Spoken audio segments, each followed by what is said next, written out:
I don't really like marketing the thing as much as I like thinking about what the thing is that we're making for customers and how can we make that better. And that sort of led me to start working at Amazon. I know we can talk forever about this topic, but I'm conscious of your time as well. Companies like Amazon, Google, Meta, the ones that have laid off tens of 20s and over 30,000 employees worldwide, even Tesla. These aren't companies that are struggling financially. These are companies that are looking to improve their financial performance. And the easiest way to affect, your balance sheet is to reduce operating costs. And the largest operating cost is headcount. And so that, I think, has been one driving factor that's created this supply and demand problem of now there is a very large amount of qualified talent on the market. Feedback is the key word here. I've been hearing this all over, feedback. Spending every day as your full-time work looking for a job in this market, and you're constantly being ghosted, not hearing back, getting screening calls, and then feeling like you're going to move forward, and then getting to mid to late stage with multiple companies, just to later either be again ghosted or rejected with an automated email, is a lot to carry on. But at the same time, for people who are maybe further along in their career, we struggle because we have all of this history and experience and things that we've done, and so all of a sudden this momentum that we've had for 10, 20 years just comes to a halt. Do you have a message of hope for candidates?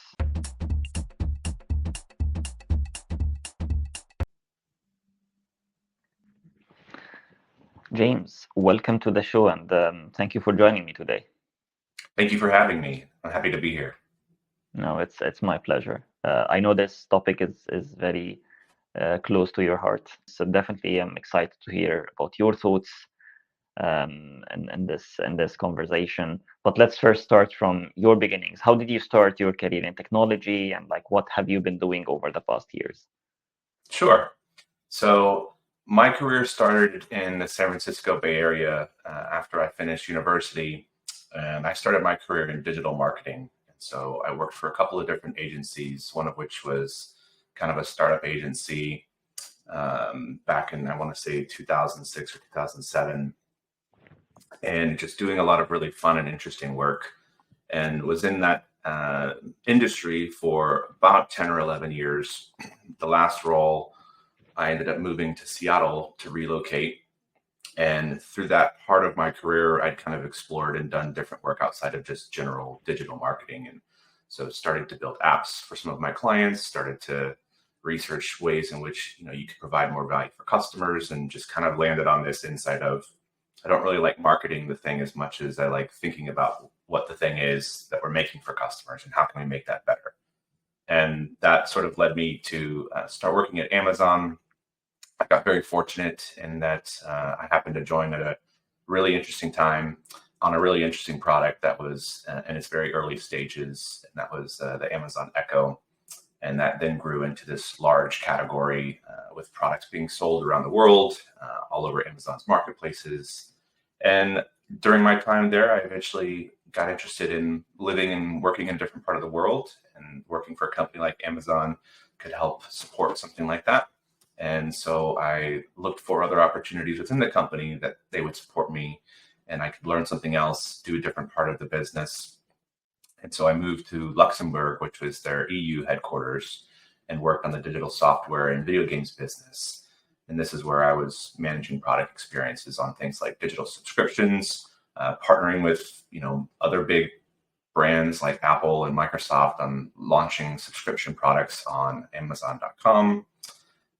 And also working on big video game launch features during the latest console generation launch back in 2020 and 2021. And a few years later, I finished my last role at Amazon working on an internal product, which was a search engine. This was 2022, 2023, I would say.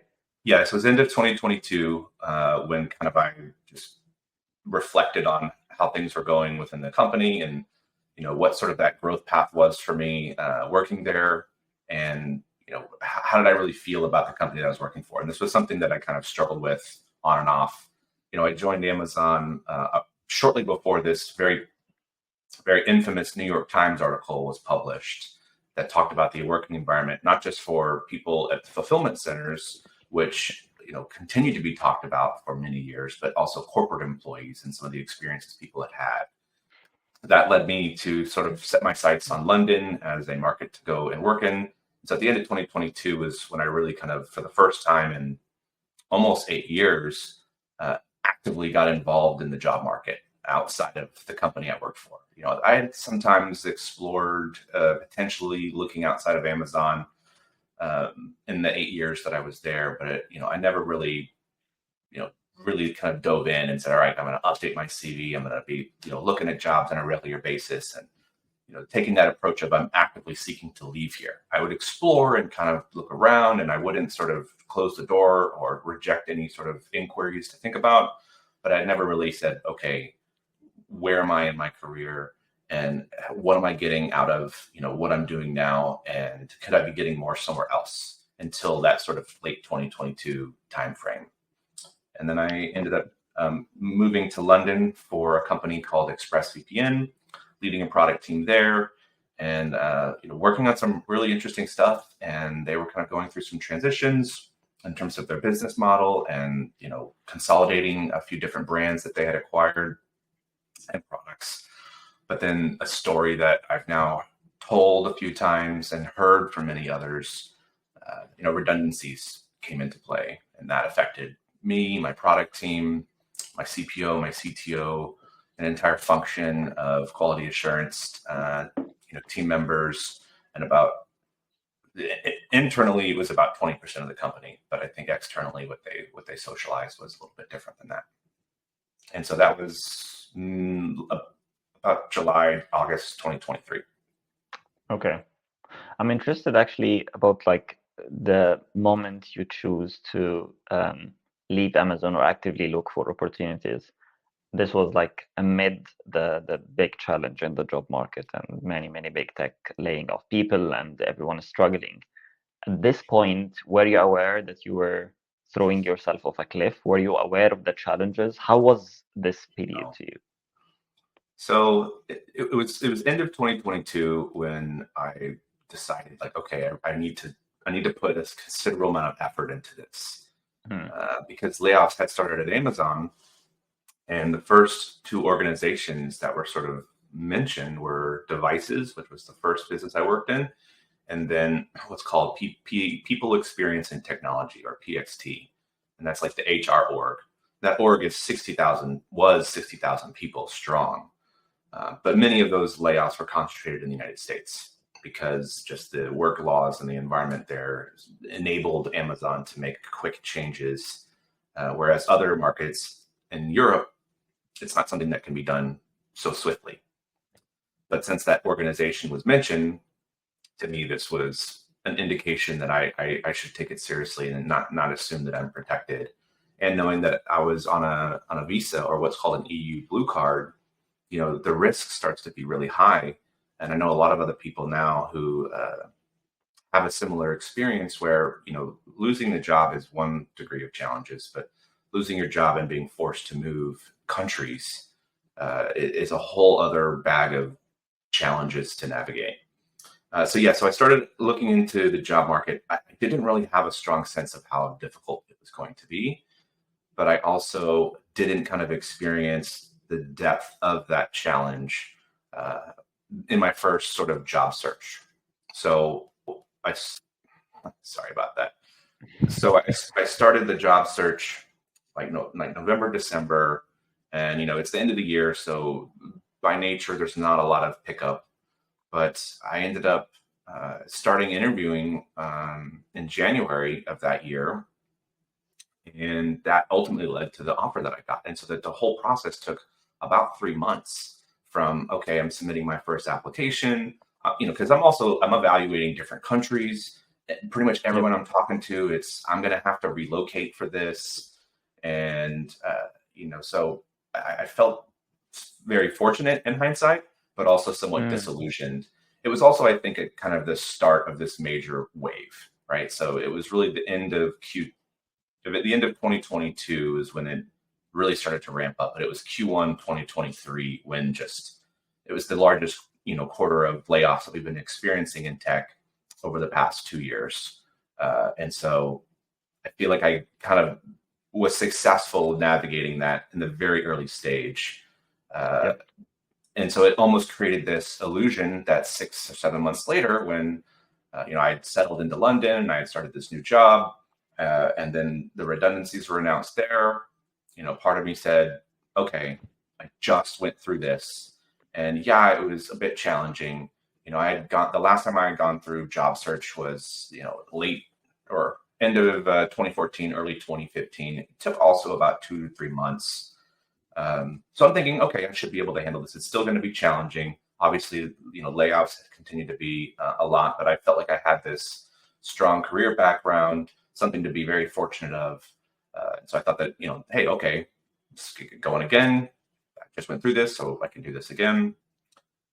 But it was very different and much more complicated. And I started to have the experience that now I hear many are having from all levels of experience, all parts of the world, all different types of industry, within tech, what I mean broadly, but, like different categories of business like fintech or consumer electronics or B2B SaaS, things like that. Okay, that's interesting. And was this the spark that led to your research about the job market more as a curious researcher, interviewing people and talking with a bunch of hiring managers and recruiters and job seekers to understand what's happening? I know we spoke about this offline, but I would love for you to talk about it with the audience as well. Tell us more about this kind of like research that you have been indulged into over the past months, and I'm curious to know, when are you publishing the findings? I know we are going to speak a little bit about it. You're going to give us a glimpse, hopefully today. But when are you planning to share the whole piece? Sure. So just to kind of like step back a bit on that research and kind of what led me to that, I was actively looking for work in the market from, I'd say, July of 2023 until the early months of 2024 before I decided to evaluate other options that I could be making a better use of my time.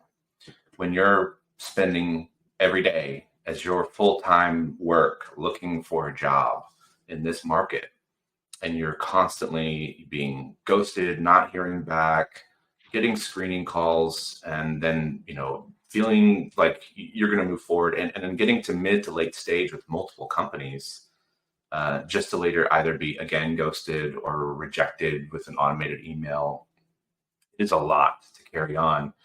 And at the same time, for people who are maybe further along in their career, like, we struggle because we have all of this history and experience and things that we've done. And so all of a sudden, this momentum that we've had for 10, 20 years just comes to a halt.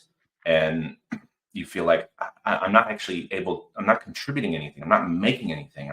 I'm not doing the work that I love and have spent my life, trying to improve upon. I'm just constantly running up against this failure, Yep. and that's when I kind of reflected on, okay, well, what else could I be doing? What else do I think that I've learned that could be valuable, that will also give me some motivation and some energy and make me feel like I'm doing something positive with my time?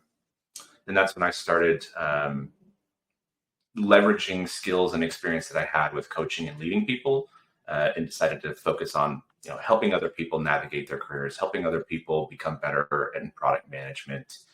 And so I wrote a synopsis for what I thought would be sort of a hypothesis. I shared it with Mind the Product, and I said, hey, I'm going to go off and I'm going to talk to candidates, hiring managers, and recruiters to understand what their experiences are, collect some data, do it for people in major regions of the world where I'm hearing these stories. And so then I started to do that research and I outreach to people, and they're all, at least on the candidate side, telling me the same things. But then on the recruiter and the hiring manager side, they're actually a lot harder to get them to volunteer their perspectives and thoughts and their time. And so I started that journey talking to, people in both of those groups. But actually, before we get into some of the signs and problems, both from the hiring manager side or the candidate side, I'm sure this kind of like research and talking to these people across different markets helped you like understand the realities of the new job market where we are living today? You have witnessed basically quite a drastic change within 6-8 months as a job seeker yourself, um, from applying late 2022, early 2023 to like maybe 8 months afterwards. So, like, if you can share some of the characteristics of today's job market, what would it be? Is it high interest rate environment? Is it supply and demand kind of like imbalance? Is it companies adopting a trend of doing more with less people? What are the characteristics of today's job market? Because I think this is very important for candidates to understand, because we need to be pragmatic. And it's very important as well to lay down to hiring managers and interviewers and try to validate and confirm whether our understanding is what really they are trying to accomplish as well. Right. I think it's a perfect storm of a lot of different attributes, right? You mentioned financial pressure of interest rates going up. That certainly will affect startups' ability to gain investment and gain support and then go hire people. It also affected the ability of large companies to have access to nearly free capital to then use to make big bets and invest. Companies like Amazon, Google, Meta, the ones that have laid off tens of 20s and over 30,000 employees worldwide, even Tesla. These aren't companies that are struggling financially. These are companies that are looking to improve their financial performance. And the easiest way to affect, your balance sheet is to reduce operating costs. And the largest operating cost is headcount. And so that, I think, has been one driving factor that's created this supply and demand problem of now there is a very large amount of qualified talent on the market. So I think the last I looked at it, according to layoffs.fyi, I believe, over 500,000 tech jobs eliminated since I think second half of 2022. That's 500,000 people potentially that we know of whose jobs were eliminated. It's very likely that at many of those companies, those jobs aren't coming back. And then all of these smaller companies that are maybe trying to grow and scale, they're not getting the investment they were getting before. So they're not opening as many roles. And that's what's creating this excessive supply. And then this third aspect of employers trying to find new ways to make more effective hiring decisions, but also being mindful that, hey, there is a supply problem, which means I can be more selective and maybe have a better chance of a stronger hiring outcome because there's so much talent in the market. So how do I capitalize on that in a way that, I can be much more confident and feel like I've got the person who meets 9 out of 10 of the attributes that are important to me. Whereas 2 to 3 years ago, they'd be okay with 7 out of 10. And they would, want to be positioning themselves as companies that would support people's growth. And they would be open more than they are today for people who maybe, have demonstrated growth in their careers, but the company then wants to help provide those growth opportunities for them. Now it seems very much that companies and the hiring teams are like, I need someone to come in and do this job great. I don't have time or the resources to train them and to help them grow. I've got a problem I need them to solve. And so I'm going to be very selective about who I bring in to do that. And when they come in, I need to know right away whether or not they're the right person. And if they're not, I got to get rid of them so I can find somebody else, because this takes time and it's really hard and it's really expensive. And you see that manifest in the way that candidates are having experiences with hiring managers. And you see that with, people who have really rich backgrounds and have worked for some of the largest tech companies, or maybe they've worked at really successful scale-ups and startups who are still struggling because maybe they don't have, those 2 or 3 attributes that define sort of a unicorn candidate or the perfect or ideal candidate. And so they're being passed on. Or they're maybe, having to balance the realities of life with being asked to do a case study that's a take-home assignment. And there's no real indication like, hey, if I spend 50 hours on this, or if I spend 2 hours on this, how is that really going to affect my chances here? And I've heard stories from both where someone spent 50 hours on a case study assignment and it was a really great piece of work, which they later socialized because they're like, hey, I'm creating this work and it's not getting me the outcome that I want. And so how can I now leverage that for some other way? Um, Mm.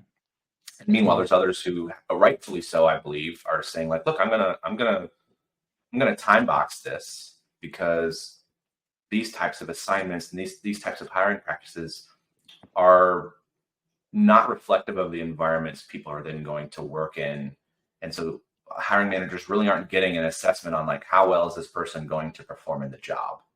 It's how well is this person completing this assignment through the lens of what I think is the right way or a good way to do this assignment. And so yeah, I think all those different things happening at once have created this environment that is leaving people jobless for months or even longer than a year. It's leaving jobs being opened and reposted, uh, and there's just no evidence that anyone I have found at all. And I ask people and I try to get an understanding of like how are you effectively changing hiring outcomes? How do you know? Tell me how these new processes have been helping you assess talent better. And it's just this mystery of just like, oh well, we're trying it out, but we're not really sure how well it's working yet. And I think that is going to translate into businesses failing, products failing, and we'll eventually see it take a turn. But I'm not quite sure yet what will be the driving force for sort of getting out of this dynamic that we're in and we've been in now for over a year. Okay. And throughout your conversations with candidates, what were their main pain points throughout the process? I've heard like some from people that we have interviewed over the past weeks, but would like to get to know also the results of your research. Like, what are candidates looking for a perfect kind of like hiring experience, and what are the current pain points that make them struggle the most? It's a very emotionally draining experience. It's very hard, as you said before, to get rejected over and over again. You start to question your abilities, your skills, who you are, even though you have been in the market for 15 years and you had led teams and you had amazing logos on your resume. But it's very hard to face this at the moment. So, what are candidates looking for the perfect experience, and what are the current pain points that are killing them? Yeah. Well, I think in terms of the experience between a candidate and an employer, ideally people are just looking for some kind of feedback and they're not getting it. Feedback is the key word here. Like, yeah, I've been hearing this all over. Like feedback, feedback, feedback. Yeah. Okay. Yeah, because I mean, it's certainly in tech and in product, we crave knowledge so we can improve. And there is this extreme hesitation from employers to share feedback. And I think that it's substantiated by the risks involved with telling a candidate why they didn't get the job. Because that in some markets that can result in lawsuits and litigation, and it's another added cost and degree of complexity that makes the hiring process so hard. But for candidates, they are out there submitting tens, 50, hundreds of applications, and the response rate to those is inhuman in most cases. It's automated emails sometimes, and sometimes it's no responses at all. It shouldn't be hard for you to make a job application and to get some kind of response within 2 to 3 weeks, right? Instead, it's all right. I made an application. If I don't hear back in 2 weeks, it's a pretty safe assumption that it's a no. But I have no way of understanding why. Some people do take the approach of I'm going to apply to as many jobs as possible because it is a pure numbers game. And, if I apply to 100 jobs and one gets back to me, then, that's better than applying to 10 and then one getting back to me, because I've increased my chances of potentially hearing back. And like, there's some validation to that, but there are people who are still doing 100 applications that if they're qualified for, and they're just not hearing back. So like, how do they adapt? How do they improve their approach? And so I'm not saying every job applicant needs to be given feedback at the very early stage, but it should be relatively simple to make sure that any candidates that you have come into your pipeline are being told whether or not they're still being considered. Number one. Number two, if you get into interviews after kind of this initial screening stage, at that point, you've now entered into a subset of probably less than 10 people that they've decided to move past that screening stage. Again, it doesn't seem unreasonable to take the time to communicate with someone in a non-automated way. But the reality is, on the recruiter and the hiring manager side, like, they're dealing with scalability problems too. Recruiters have also lost their jobs. I don't think a lot of candidates really understand this as well until you kind of talk to them about it. It's like, hey, all these layoffs that have been happening, recruiters and talent partners were laid off too. Yep. And parts of their jobs are being automated. And there's innovation that's happening in the recruitment space that is adding pressure to employers to reevaluate, should we be hiring talent partners when we can go get an ATS that also now has the ability to screen and schedule people's intro calls, ask the same questions, and use AI to assess all of it. And we don't really need to assess their skills with real people until they get past that kind of initial screening stage.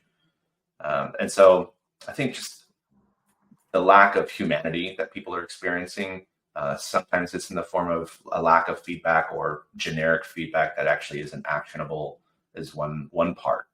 The other is what I kind of described earlier, which is these new methods different employers are trying to assess a certain type of skill set. And you see this a lot in case studies and take-home assignments. I think it's okay in practice, like in an interview environment where you're going to give a hypothetical and you're going to try to understand how someone thinks and maybe try to collaborate with them in real time. I think there's a range where that can be effective, and then there's also like ones that are just completely silly that I've heard, like, hey, say you're the PM for Spotify, how are you going to 5x the business over the next 5 years? And it's like, that's a totally unrealistic scenario and an unrealistic question. And Spotify itself, even with the best talent they've had, they've never 5x their business over 5 years. Like, it's like this unicorn scenario that, in a 30-minute discussion, you're not actually going to arrive at some epiphany in some magic sauce. And so, like, it's not a practical problem to try to talk through. So that sort of dynamic of interviews is one where I think there's the most opportunity to improve and provide a better employee experience, because there are horror stories out there of things that employers are doing that just create a terrible candidate experience, but aren't changing hiring outcomes, but is affecting people in the market. Yep. So essentially, everyone is kind of like losing at the moment. Candidates are not getting the right feedback, which means they are not improving, which means they are not developing, which means they keep like doing the same things that are not meeting the expectation of employers for some reason. At the same time, employers are not like providing feedback, and they are like hiring based on some assumptions that might be or might not be true, which end up with like bad hiring outcomes further down the line. As much as I've been hearing from companies nowadays, the trend that for every job post that they put, even for highly senior people, they get amazing number of candidates. I've been hearing a lot about the turnover and how fast is it for people to either leave after joining with a few months or being let go, or basically them staying but not meeting the expectation that the companies have set at the beginning. So definitely there's something that needs to change. Do you have a message of hope for candidates hearing us today? Like, what can what can they anticipate over the next month? And should they be doing the same thing as they are doing now? Like just keep pushing, keep trying, and keep trying to pivot and understand the current reality, yet try to improve yourself also by like doing work on the side, by writing, by coaching, by mentoring, by trying to reuse the material that you use in the interviewing process. Lots of like good ideas out there because I think everyone is trying to create value. This is something like in us as human beings. We Mhm. don't, we hate the feeling of being useless, especially if we have been employed all our life and now I've been off the job for a year. This is hard for many people to accept, and I've seen how it is really damaged some people. Like, Yeah, what could be your message of hope for candidates? sure. So my message of hope is that now more than ever in history, it's easier for you to communicate and connect with other people as a means of exploring ways that you can uh, tackle these problems, explore ways that you can maybe help other people. Because if you yourself are in need of support, it's easier than ever to let people know. And there are people out there who are willing and interested in helping you, uh, both in free capacity and in like paid support with people who, really are invested in helping people navigate these challenges.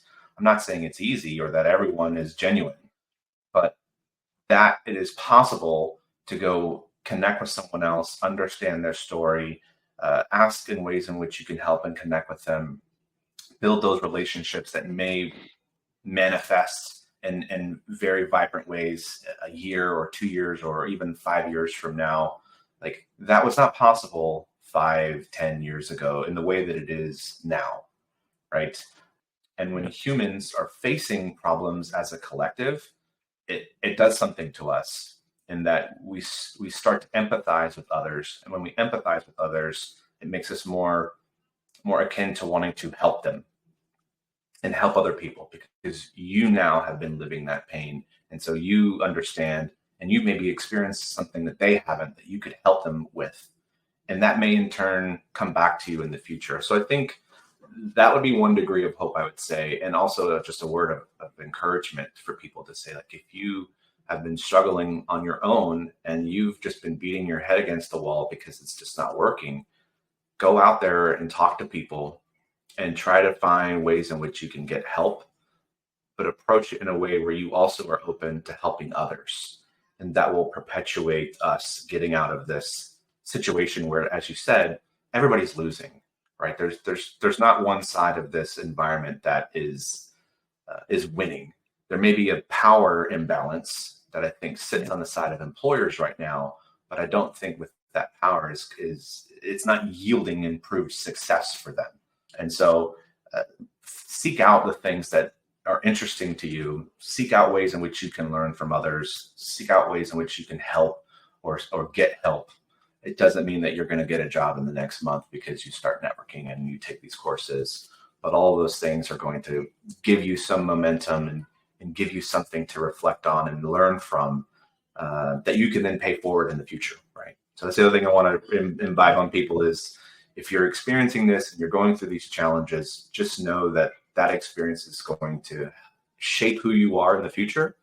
And you're eventually going to encounter people who didn't have to go through this because either they were too early in their career or they're just not old enough yet, but eventually they will be. And so that will be something that you can help impress upon other people who are starting later so they can be better prepared, so that they can manage through it, so that they can learn from the lessons that we're all learning now. yeah. And I guess the key word here to summarize this is the word connect. And I want to add to this that I think this is an opportunity for us all to also like deeply connect with ourselves. I think this is an opportunity for us to increase our self-awareness, to increase our understanding of what we really want in this world and what we are looking for. I've seen like how this moment of like highly constrained environment can also push people to like try new things and like go after like things that they have always been dreaming to go after, but they haven't had the time, or they always had the luxury of like many choices, so they have been picking the highest bidder, or like Mhm. whatever company are paying more, or like following the trend. I think this is a moment for us all to look around and see the world how it is and try to find our point of growth. One way of doing it is like self-reflection and writing and thinking. Other is connecting with other people, people who have been through the same struggles and passed through, or people who are still in the same journey. But I think this is definitely something that all of us need to like do more of, and continue to do it Yeah, even after the markets calibrate and come back to the norm. Um, right. so yeah, It's and easier than ever, and the barriers are lower than they've ever been to go yeah, do something new exactly. and try something and see if it works with a low risk of failure. In terms of the risk being like you could test, you could build something, you could build a website, you could build an app, you could take a course that's free, and you could try something, and within 1 to 2 months understand like, is there momentum here that I can go and continue or not, and find people who are maybe have shared interests and explore that. And it's easier than ever to do that. And so Yep. I love what you said about sort of finding that passion, finding something else that you can do. The career paths and journeys of our elders and the generations that preceded us are not the only way forward. And you see that in so many different industries and so many different walks of life now in different parts of the world. And so that didn't exist 20, 30 years ago. And there's going to Yep. be new things that emerge in the next 10, 15, 20 years. And so don't feel like this full-time job career path, I find the right company, I work there for 10 plus years, and I build my resume over time. Like that's not the only path. You will experience resistance, and there's a lot of uncertainty about it, but don't feel like that's your only option. Explore others, take advantage of that time that you might have, um, to find what's important and valuable to you, because yeah, that's life is short. And so Yes. Yes. And I think this is a reminder to us all about how important is it to build career capital over our lives. I think we have many times we have over optimized for things other than career growth and learning. We over optimize for logos, we over optimize for money, we over optimize for whichever is easy or accessible. I think for those who have the career capital now, they have something to invest. They have something to invest, and then they get the interest back. They have a room for them to for themselves to like basically move into an adjacent career. They have room and they have wealth of knowledge to write a book, or to blog on different platforms, or to coach, or to start their own business, or to think of a new problem worth solving, etc. While for those who haven't built career capital, they have very, very little to invest, and they can see the compound growth now. mhm. They still have an opportunity for them to use that this time to learn, um, from each others, from courses, from books, etc. But I think it's a reminder as well, when the market stabilize, I think we still need to optimize for career capital. Don't optimize for for other parameters, at least early in your careers. I've seen people optimizing for money in the year one after uni. I don't think that makes sense for most people. Unless you're really dying for money, you should optimize for other parameters early in your career.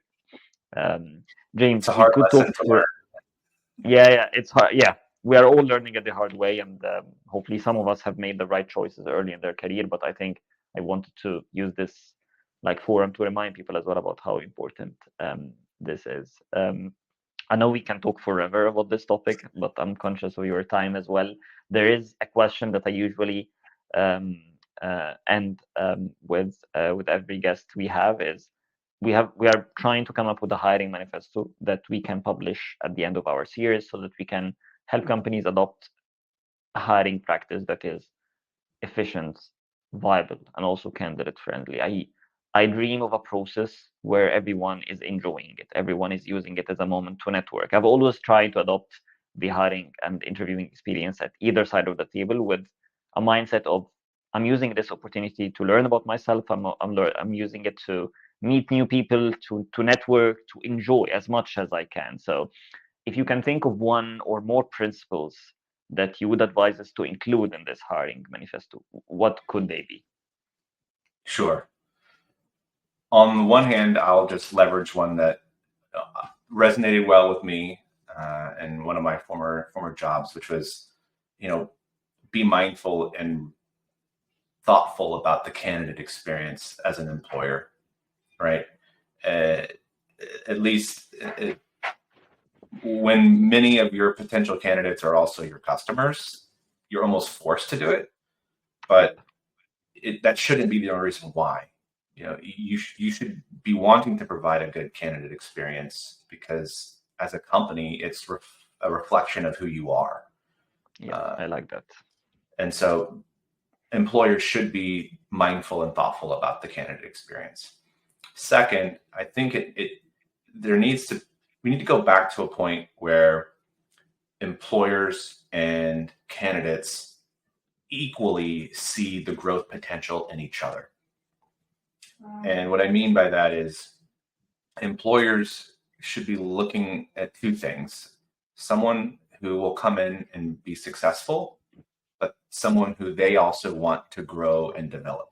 A company is hiring someone because the company wants to grow, right? And so they should equally want to help that person grow, right? Because the candidate as well wants to come in because they want to grow and develop. They also want to contribute something to the employer. And so, like, that equilibrium needs to be a focus in the job search experience. And both parties should feel like, I want to invest in this person and they want to invest in me. It needs to be a mutual exchange. It's not just, I have this problem to solve and I'm going to pay you to come solve it. It's, I have this problem to solve. I'm going to pay you to come solve it. You're going to get better at what you want to do as a result. And I'm going to get better at what I want to do as a result.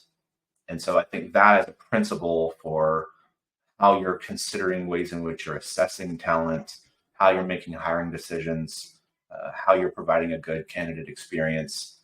It should all come back to, being mutually beneficial for the company and for the individual, and not one-sided. Perfect. I really love both, James, and would definitely consider them in our manifesto. James, I can't thank you enough for your time and sharing all these thoughts with us today. And I can't wait to see the results of your research. I mean, I don't think a lot of people have done this kind of like extensive research, at least in today's market, within the recent time. So looking forward to seeing the results and sharing it around, and hopefully we will all learn from it. So thank you again for your time. Thank you. And thank you for the work that you're doing too, to help, bring visibility into people's stories and just kind of reinforcing ways in which we can get better. Thank you. Thank you.